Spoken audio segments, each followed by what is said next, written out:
चीन की कुर्सी पर अब भारत की ताजपोशी। एशिया में अब चीन की नहीं हिंदुस्तान की चलेगी। वर्ल्ड लीडर मोदी का कमाल, एशिया का किंग हिंदुस्तान। आत्मनिर्भर भारत, दुनिया की जरूरत।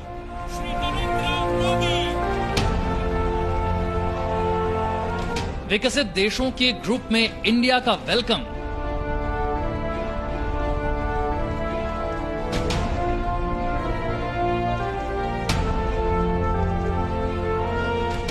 अब हिंदुस्तान को देखने का नजरिया दुनिया ने बदल लिया है। अब हिंदुस्तान की बात पूरी दुनिया सुनती है। अब बड़े और ताकतवर मुल्क हिंदुस्तान को सुपर पावर की कतार में खड़ा मानते हैं। ये सब संभव हुआ है वर्ल्ड लीडर प्रधानमंत्री मोदी की वजह से।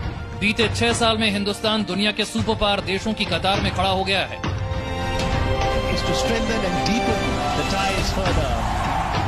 दुनिया के सबसे ताकतवर मुल्क के राष्ट्रपति डोनाल्ड ट्रंप और मोदी की दोस्ती भी दुनिया देख चुकी है। 7 शक्तिशाली देशों के ग्रुप में हिंदुस्तान की एंट्री।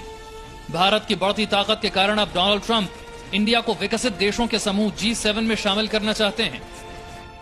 G7 दुनिया की सबसे बड़ी और संपन्न अर्थव्यवस्थाओं वाले 7 देशों का मंच है। इसमें France, Germany, Italy, Japan, America, Britain और कनाडा शामिल हैं। इन देशों के प्रमुख अंतर्राष्ट्रीय अर्थव्यवस्था और मुद्रा के मुद्दों पर हर साल बैठक करते हैं। 10 से 12 जून के बीच G7 समूह की वर्चुअल बैठक होने वाली थी, लेकिन डोनाल्ड ट्रंप ने आखिरी वक्त पर इस बैठक को सितंबर तक के लिए टाल दिया। ट्रंप ने ऐलान किया कि सितंबर में होने वाली बैठक से पहले G7 ग्रुप में भारत को भी आमंत्रित किया जाएगा। अभी तक G7 समूह में एशिया से सिर्फ जापान शामिल था, लेकिन जल्द ही इसमें भारत की एंट्री हो जाएगी। ट्रंप ने G7 समूह में भारत के साथ साथ ऑस्ट्रेलिया, रूस और दक्षिण कोरिया को भी बैठक में आमंत्रित करने का ऐलान किया है। भारतवर्ष का जो है वो मोदी जी के आने के बाद पूरा जो इम्प्रेशन है इंटरनेशनली, ग्लोबली बहुत ज्यादा चेंज हुआ है। और इसके लिए इंडिया एक जो यूनाइटेड नेशंस के लिए बहुत देर का परमानेंट मेंबरशिप के लिए ट्राई कर रहा है, तो उसी के माफक ये G7 के अंदर भी एंट्री इसको मिल सकती है। ट्रंप ने भारत समेत कुछ देशों को G7 में आमंत्रित करने पर कहा कि मुझे नहीं लगता कि G7 ठीक से दर्शाता है कि दुनिया में क्या चल रहा है। ये देशों का एक बहुत पुराना समूह है।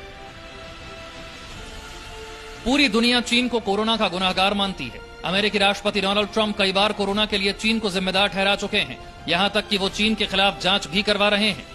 कोरोना पर चीन को सबक सिखाने के लिए ट्रंप रणनीति बना रहे हैं। इस रणनीति का हिस्सा है G7 देशों का समूह। इसके लिए ट्रंप को हिंदुस्तान की सख्त जरूरत है। ट्रंप जानते हैं कि मोदी की कूटनीति के दम से ही एशिया में चीन को घेरा जा सकता है। चाइना जो है अभी स्लोली एंड ग्रेजुअली उसको साइडलाइन किया जा रहा है।